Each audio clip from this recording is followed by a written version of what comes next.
এই বন্ধু, সকাল সকালেই আমার মনটা খারাপ হয়ে গেল রে। ফেসবুকে একটি খবরে দেখলাম, আরে স্বৈরাচারের দোসর ছিল, জেলে আছে।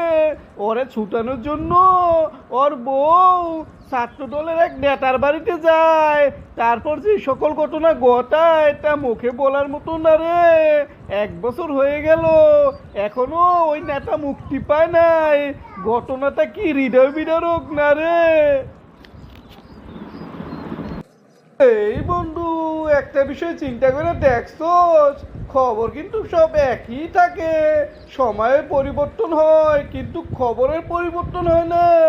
খবরের মধ্যে শুধু দলের নাম পরিবর্তন হয়, মানুষের নাম পরিবর্তন হয়, কিন্তু খবর একই থাকে। এই তুই কি বলতেছ? আমি তোরে কইলাম এক হৃদয় বিদারক এই কথা, তুই খালি খবর, সময়, দল এই সকল কিছু কইতেছ। বুঝতে পারতাছি না। এই তুই বুঝবি কেমনে? তুই তো এক পক্ষের লোক, মুখে মুখে স্বৈরাচার কইলেও তো তোর ভিতর কি আমি জানি। সেই সকল কথা বাদ দে। আরে এই ঘটনা সত্য কিনা জানি না, কিন্তু ঘটনাটা হৃদয় বিদারক কই। কিন্তু এমন ঘটনা শয়ে শয়ে ঘটেছে তগো আমলে।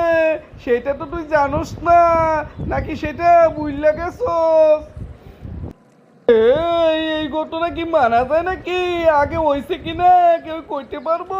হইলো, এখন কি সেইটার প্রতিশোধ এইভাবে নিতে হইব? এটা কি মানবতা হইলো? এটা জঘন্য কাজ হইলো।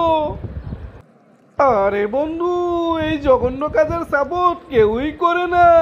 এই সকল নিয়ে আলোচনা করে তো বিব্রতকর, কিন্তু আমি একটা কথা বলি তো রে বন্ধু, এই কাজ যারা ঘটাইছে তাকে বিচার করতে হইব, কঠিন বিচার।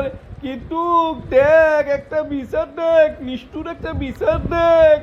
আগে যারা এই সকল লইয়া কানতো, বিচার যাইতো, এখন তারাই এই ঘটনা ঘটাইতেছে। আর তোরা ওই সময় হাসি খুশি ছিলি, এখন আবার তারা হাসি খুশি থাকে। আরে দুদিনের দুনিয়ায় কেউই পাওয়ারে গেলে এমন করতে নাই। এমন কষ্ট থেকে এখন তোরা শাস্তি পাইতেছ। তোরা বুঝিস না, তোরা জুলুমের শিকার হইতেছ। তোরা মনে কর তোরা জুলুম করণের ফল পাইতেছ।